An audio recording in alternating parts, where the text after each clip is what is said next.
Trauma torácico. Esse aqui também é um dos campeões da nossa prova, merece uma aula separada só para ele. Você sabia que cerca de 25% dos óbitos do trauma são relacionados a trauma de tórax? E aqui a gente está falando daquela avaliação do B, do ABCDE. Tá? Só que a grande maioria das vezes o trauma de tórax é tratado somente com um dreno, drenagem torácica em selo d'água, o famoso dreno de tórax aí que você já deve ter visto na sua faculdade, no seu internato. A maioria das vezes trata com dreno de tórax, uma porcentagem pequena vai precisar de toracotomia. Então essa nossa aula de revisão, a gente vai dividir em dois pontos principais. Primeiramente a gente vai falar quais são as indicações de toracotomia. E depois a gente vai falar individualmente das principais lesões torácicas. Eu vou numerar para vocês uma a uma, como a gente vai sempre focar em diagnóstico e conduta, porque são questões de casos clínicos, certo? Então, começando aqui, nossa primeira parte. Quando que eu tenho que fazer toracotomia? Já que a maioria das vezes não precisa. Tá? Toda vez que eu tiver um trauma de tórax em que eu drenei o tórax e saiu de cara 1.500 ml de sangue, guarda esse número, 1.500 ml, vai fazer toracotomia. Ou então que você vai acompanhar o volume no dreno pelo menos 200 ml nas próximas 2 a 4 horas. Então saiu 200 ml nas próximas 2 a 4 horas, indicação de toracotomia. Tá? Importante isso daí. Outra indicação também muito clássica, o indivíduo que tem um trauma de tórax penetrante está instável hemodinamicamente, ele não estabiliza com a drenagem, com o volume. Tá instável, tem trauma de tórax penetrante, vai direto para toracotomia. Fora isso, essas duas que são as principais, vamos lembrar das outras lesões que não tem relação com sangramento. Por exemplo, lesão da árvore traqueobrônquica, lesão importante. A lesão do esôfago também, então tem uma lesão esofágica, o tratamento é toracotomia. Pacientes com tamponamento cardíaco, com trauma torácico com tamponamento, a gente vai ver aqui a lesão do tamponamento, o tratamento final vai ser toracotomia também, porque a causa foi traumática. Mas principalmente o paciente com trauma de tórax instável e o paciente com perda maior de 1.500 ml de uma vez ou 200 ml nas próximas 2 a 4 horas. Mas essa toracotomia que eu estou falando para vocês é uma toracotomia feita lá no centro cirúrgico, tá? Então isso é a toracotomia clássica, você vai preparar, vai anestesiar o doente. Lembra que o indivíduo ele está vivo, ele vai lá para o centro cirúrgico. Agora, existe uma outra toracotomia, que é a chamada toracotomia de emergência ou de reanimação. Essa pode cair na prova também, porque essa a gente vai fazer lá no pronto-socorro, sem anestesia, muitas vezes sem asepsia, com luva de procedimento. Aquele procedimento raiz mesmo que aquele residente clássico fica louco para fazer. Agora, quem é que tem indicação de fazer toracotomia de emergência de reanimação? Somente os indivíduos que têm parada cardíaca presenciada. Então, aquele indivíduo que tem sinais de vida, de repente ele tem uma parada cardíaca quando ele tem um trauma torácico, tá? O clássico é o trauma penetrante, tá? Mas o ATLS já traz também para o trauma fechado. Então o indivíduo tem um trauma de tórax e apresenta uma parada cardíaca presenciada pela equipe, ou do transporte, ou a equipe hospitalar, então ele já começa a ser reanimado rapidamente, faz a toracotomia no pronto-socorro. Qual que é o objetivo dessa toracotomia? Vai fazer aquela toracotomia anterolateral esquerda, rapidamente, em questão de segundos, né? Você vai simplesmente abrir o saco pericárdico para destamponar, se tiver tamponado, você vai clampear a aorta, tá? Para que o fluxo sanguíneo fique voltado só para o cérebro e para as próprias coronárias.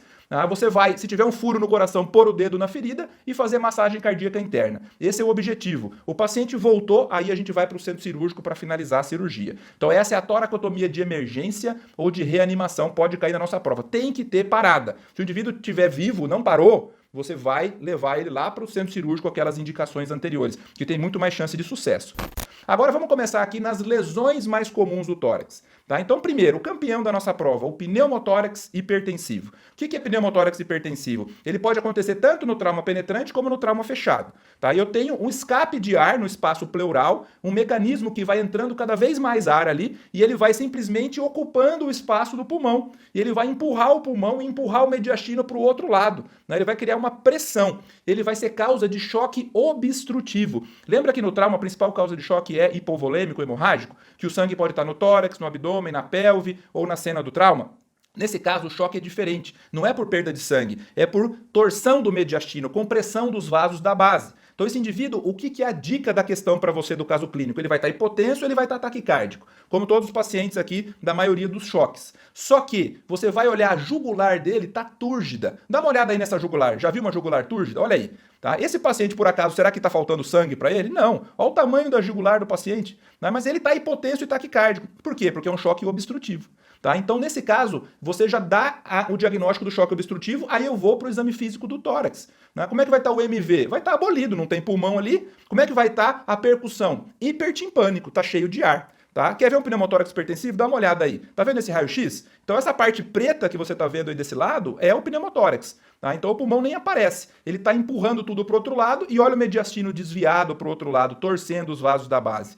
Mas atenção, aqui, foca aqui comigo. Esse raio-x aí, ele tem um problema. Sabe qual que é o problema dele? O problema é ele existir. Esse raio-x não pode existir, ele é iatrogênico, porque o pneumotórax hipertensivo é de diagnóstico clínico. Ele vai ser feito ali, o diagnóstico, na beira do leito, na avaliação do B. Tá? O ATLS novo até traz, se você tiver um FAST disponível, ele pode te ajudar, o FAST no tórax, o FAST estendido para ver o pneumotórax. Mas isso se você tiver, não precisa na verdade, a clínica é muito clássica. Tá hipotenso, tá taquicárdico, tem turgência jugular, tá? MV abolido e hipertimpanismo. O que você vai fazer? O tratamento é drenagem do tórax. Cuidado aí, é drenagem do tórax. Agora, até eu drenar o tórax, esse paciente pode parar. Então aí eu faço a toracocentese de alívio momentânea, para durar alguns minutos até eu conseguir drenar o tórax.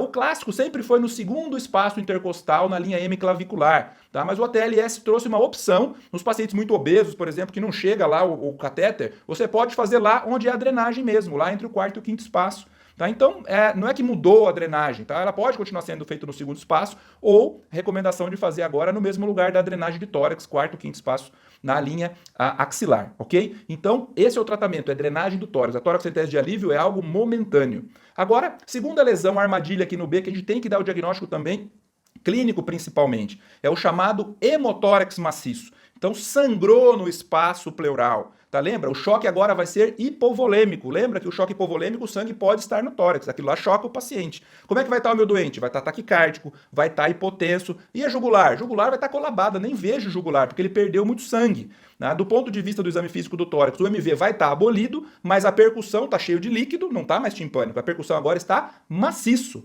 Né? O que eu faço? Drenagem torácica. Drenagem torácica resolve a maioria dos casos. Se sair mais de 1.500 ml, vai direto para a toracotomia. Dá uma olhadinha nesse raio-x aí. Então, raio-x de hemotórax maciço está todo branco aí desse lado. Né? Querendo empurrar um pouquinho para o lado oposto também, está comprimindo. Né? Então, esse é o hemotórax maciço. Tratamento, drenagem do tórax. Terceira lesão, armadilha no B, que a gente tem que dar o diagnóstico clínico também. É o chamado pneumotórax aberto. É quando você tem um buraco no tórax, tomou uma facada. Né? Dá uma olhada aí nessa imagem, tá vendo? Tem um buraco aí no tórax.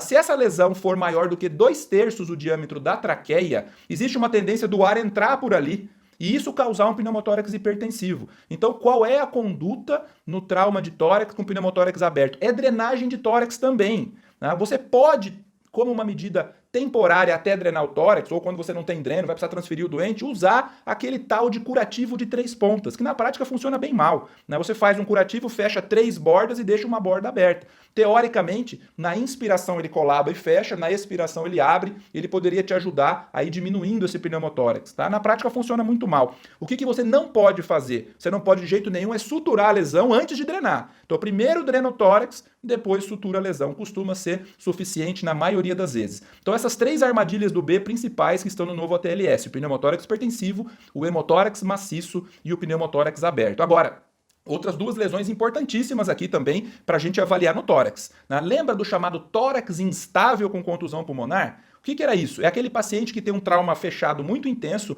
com múltiplas fraturas de arcos costais. Dá uma olhada nesse raio-x aí. Tá vendo? Tem várias fraturas de costela em níveis diferentes. Você pode ter fratura até em local diferente do mesmo arco costal. O que acontece? Qual a consequência disso? A consequência disso é você perder a dinâmica ventilatória. Tá? Quando eu inspiro, a minha caixa torácica tem que expandir. Quando eu expiro, ela tem que diminuir. E para isso eu preciso da costela e da musculatura. Quando quebra a costela, você entra no chamado movimento paradoxal. Eu quero inspirar e ele fecha, ele colaba. Isso atrapalha a respiração. Isso tem muita dor. Fratura de costela tem muita dor. Mas outra situação é que neste paciente é muito comum que ele tenha um trauma do pulmão muito grande, hemorragia dentro do alvéolo.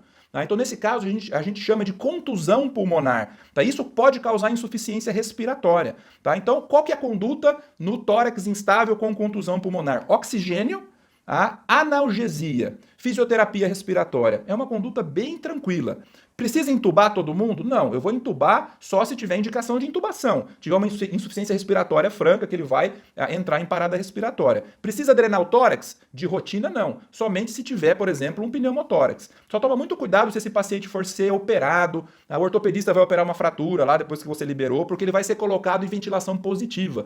Às vezes ele tem um mini pneumotórax laminar que você nem percebeu, na hora da pressão positiva ele aparece e fica hipertensivo. Tá? Então, se ele for entrar em ventilação positiva, cuidado, fique esperto e acompanhe esse paciente que ele pode precisar de dreno de tórax, ok? Agora, outra lesão também que é sempre cobrada em prova, que é do tórax, que é o tamponamento cardíaco. Né? O que é isso? Quando eu tenho sangue no saco pericárdico, esse sangue no saco pericárdico dificulta o coração a bater. Também é um choque obstrutivo. Ele obstrui o coração, tá? Não é um choque cardiogênico. Cardiogênico é quando eu tenho dificuldade de falência de bomba cardíaca. Aqui eu tenho uma obstrução, o meu coração a princípio não tem problema. Tá? O que tem de clássico? A chamada tríade de Beck, lembra? Hipotensão, turgência jugular, lembra da turgência jugular, porque é um choque obstrutivo, e hipofonese de Bullies. Difícil a gente ver isso durante a sala de emergência, área vermelha, aquele tumulto todo. Como é que eu dou o diagnóstico então? É um paciente chocado, ele está hipotenso, está taquicárdico, tem turgência jugular, então eu penso em choque obstrutivo, vou fazer a ausculta do pulmão, será que é pneumotórax hipertensivo? E está tudo normal. O MV está normal bilateral, não tem timpanismo, então sobrou o tamponamento cardíaco.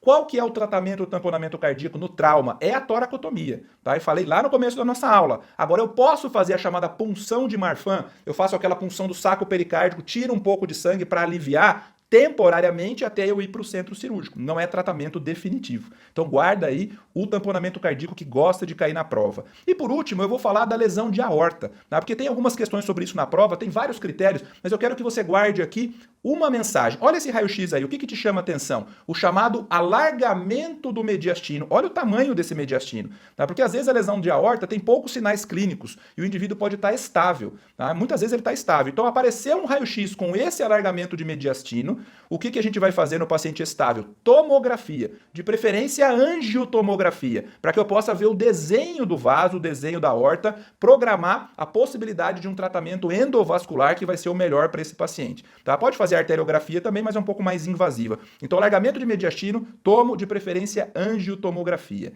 Gostou, galera? Então essas são as principais lesões do tórax no nosso trauma. Foco aqui nessa aula porque tem muitas questões de prova. Eu tenho certeza que a gente vai ganhar muito depois desse estudo.